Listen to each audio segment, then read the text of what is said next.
आज मैं निकला हूँ एक ऐसी गुमशुदा तारीख की तलाश में जिसके निशानात इस सहरा के रेतीले मैदानों में कहीं बाकी हैं। और आखिरकार रेत के इन तवील और सुनसान रास्तों को अबूर करने के बाद मैं पहुँच चुका हूँ एक ऐसे मकाम पर जो सदियों पुरानी तारीख अपने अंदर समेटे हुए है।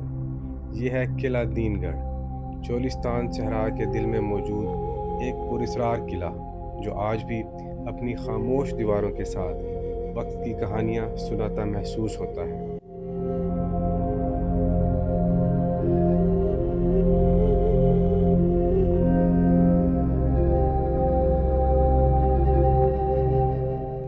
व्यूअर्स, इस किले का पुराना नाम किला तिरहाड़ था, लेकिन बाद में इसका नाम तब्दील करके किला दीनगढ़ रख दिया गया। एक रिवायत में आता है कि जैसलमेर के हिंदू राजा लालू राम ने यह किला तामीर करवाया, जिसको उसने किला तिरहाड़ का नाम दिया।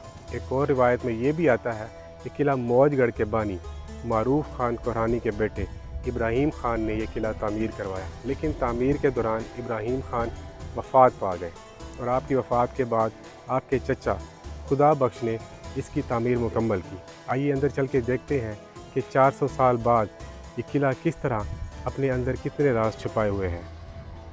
व्यूअर्स, ये किला कोई इतना बड़ा किला नहीं है, लेकिन फिर भी छोटा सा और एक इंतहाई मजबूत किला है। कुछ साल पहले यहाँ पर सिर्फ खंडरात थे। जिस तरह आप ये सामने मिट्टी का ढेर देख रहे हैं, ये ढेर देख रहे हैं, और ये सामने आप एक बुर्ज देख रहे हैं, इसकी हालत इस तरह थी। लेकिन 1 से 1.5 साल पहले इसकी तामीर नौ शुरू हुई है और अब ये तकरीबन 30 to 40% इसने अपना स्ट्रक्चर मुकम्मल कर लिया है। ये देखिए, इसका इतना बड़ा बुर्ज फसील। अंदर चल के देखते हैं। ये जो इसके आप बाहरी दीवार देख रहे हैं, ये इसकी कच्ची दीवार हुआ करती थी। ये इस किले का मेन एंट्रेंस। कहा जाता है कि इस किले का जो मेन दाखिली दरवाज़ा था, वहाँ पर कलमा तैयबा लिखा हुआ था, लेकिन अब ना दरवाज़ा है ना ही वो कलमा नज़र आ रहा है।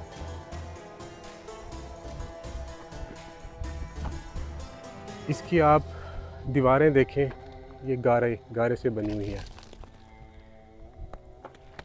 लेकिन ये कहीं पुख्ता ईंटें भी नज़र आ रही हैं। और अब इन दीवारों की जो तामीर नौ हो रही है, उसी तरह पुख्ता ईंटों टाइलों से हो रही है, देखें। लेकिन इसके अंदर मिट्टी का इस्तेमाल नहीं हो रहा। ये एक मखसूस मटेरियल है जो उस टाइम भी किलों की तामीर में इस्तेमाल होता था, वो इस्तेमाल हो रहा है।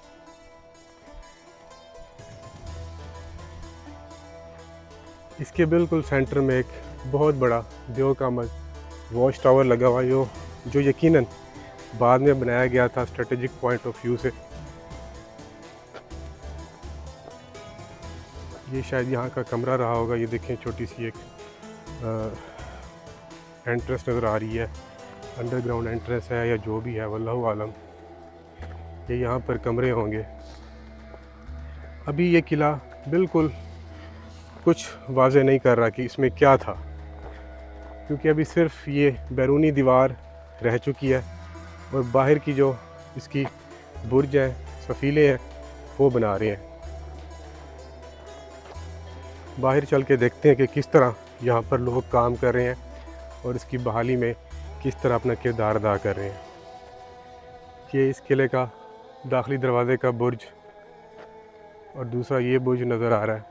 बुर्ज basically strategic point of view से बड़े अहम होते थे, जहाँ पर फ़ौजी खड़े होकर पहरा देते थे। और ये मटेरियल है सामने, जिसकी मैं आपको बात कर रहा था, एक मखसूस मटेरियल है।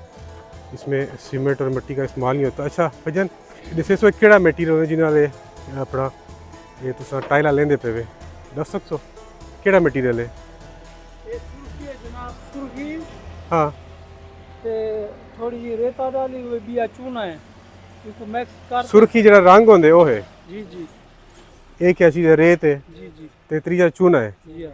ये यानी उमें तामीर करने पे जी में पहले सदियां पहले जी, तामीर जी, थींदे जी यार। सर, जी ये सीमेंट कनो भी ज़्यादा मजबूत थींदे। छोटो है जी हाँ, छोटो है। ते इंदा आख्या वंजिंदे कि ये तकरीबन 1-2 जाड़े इकु तुसा विच पानी पुसा के रखें देवे वो चूने को चूने को। अच्छा, जी हाँ, इकु फौरी मिक्स करते तुसा। जी हुन वो बढ़िया पे है, मिक्स कर दे। अच्छा, यानी अगर तुसा चूने को मिक्स करे सो ते तैयार है बिल्कुल। मिक्स करे को पानी से सो हाँ, वाल किया। तो अंदाज़ा एक वो मेरे ख्याल है 1-1.5 साल थी कि बढ़ते हुए या कितना टाइम लग सी कोई अंदाज़ा को है नहीं बारे टाइम 2 साल भी लग सकता है। हाँ पैसे दे होते हैं जी हाँ, जिमें मटीरियल पैसे दे होते हैं लेबर दे होते हैं कि जितनी जल्दी चीज़ें मिल सकें मुकम्मल थी वैसी इंदा अंदाज़ा है कितने एकड़ा दे होते हैं तो हो सकते 2 एकड़ थी। 2 एकड़ थी 3 एकड़ थी वजन जी, ठीक। अच्छा जी व्यूअर्स ये उनसे बात की और उन्होंने बताया कि एक मखसूस मटेरियल होता है जिससे ये टाइलें लगाई जाती हैं। ये देखें अंदर वाली साइड गारे से मिट्टी से बनी है, बाहर ये चुनाई जो है टाइलों से हुई हुई है। ये इसकी बैरूनी दीवार तामीर की जा रही है।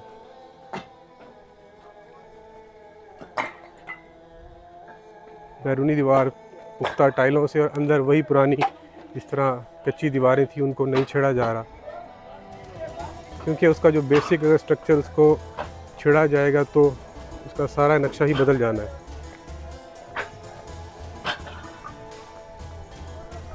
ये इसकी बैरूनी दीवार है।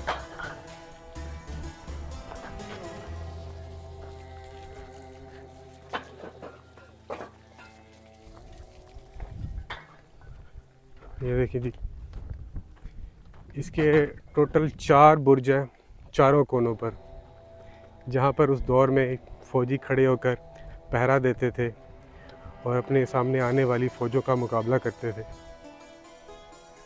और इनकी बैरूनी दीवारों को और बुर्जों को अपनी पुरानी हालत में बहाल किया जा रहा है ताकि जो किला है अपनी असली शक्ल सूरत में नज़र आए। और ये दोनों बुर्जों के दरमियान एक और छोटा बुर्ज, बड़ा खूबसूरत किस्म का बुर्ज नज़र आ रहा है। ये इसकी जब चारों तरफ दीवार खड़ी हो जाएगी तो उस टाइम ये एक अलग ही मंजर देगा, अलग ही इसकी एक शक्ल होगी। अभी तो आपको सिर्फ एक छोटा सा किला नज़र आ रहा होगा, एक छोटा सा खंडर ही नज़र आ रहा होगा, किला नहीं कह सकते अभी इसको। हाँ, इसकी बैरूनी दीवार का जायज़ा लेते हैं कि उसकी क्या हालत है। ये सामने भी शायद एक बुर्ज रहा होगा बैरूनी दीवार का, ये देखें जी।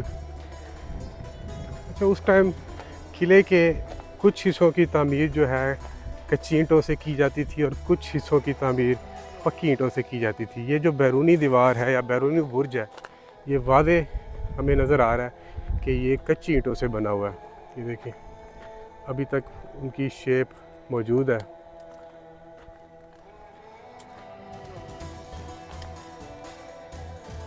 किला ज़्यादा बड़ा नहीं है लेकिन इसका जो काम है वो बहुत बड़ा है और मुश्किल है। ये बैरूनी दीवार का हिस्सा है। ये देखिए जो अभी रेत का टीला बन चुकी है, ये सामने इस तरह बैरूनी दीवार जा रही है और एक ये सामने बैरूनी दीवार जा रही है। ये मेन एंट्रेंस के 2 बुर्ज हैं। सहराए चोलिस्तान में 29 किले हैं और किला दीनगढ़ उनमें से एक किला है और ये भी सहराए चोलिस्तान के बिल्कुल डेजर्ट में वाक़िया है और बहावलपुर डिस्ट्रिक्ट की तहसील यजमान से तकरीबन 20 से 25 किलोमीटर की दूरी पर है। इसके 2 रास्ते जाते हैं। एक रास्ता अगर आप यजमान तहसील से आएँ तो वो बिल्कुल रोड यहाँ पर आकर ख़त्म होगी और आपको इस किले तक लेकर आएगी। दूसरा रास्ता चंदन पीर से आता है लेकिन वो बिल्कुल ऑफ रोड ट्रैक है, डेजर्ट वाला ट्रैक है, वो मैं आपको बिल्कुल रिकमेंड नहीं करूँगा। तो बेहतर यही है कि आप लोग अपनी गाड़ी पर आएँ और बज़रिया तहसील यजमान यहाँ तक पहुँचें। मैं आपको सामने चल के दिखाता हूँ। इस किले के बिल्कुल सामने एक छोटी सी रोड आ रही है जो यहाँ किले के बिल्कुल सामने आकर ख़त्म होती है। ये सामने आपको मस्जिद नज़र आ रही होगी, रोड यहाँ पर आकर ख़त्म होती है और इस तरह मुड़ जाती है। इसका मतलब है कि आप अगर शहर से अपनी गाड़ी पर या बाइक पर भी आए तो इस किले पर बआसानी पहुँच सकते हैं। लेकिन ये किला हर किसी के लिए नहीं है, सिर्फ ज़ौक़ रखने वाले ही यहाँ पर आ सकते हैं।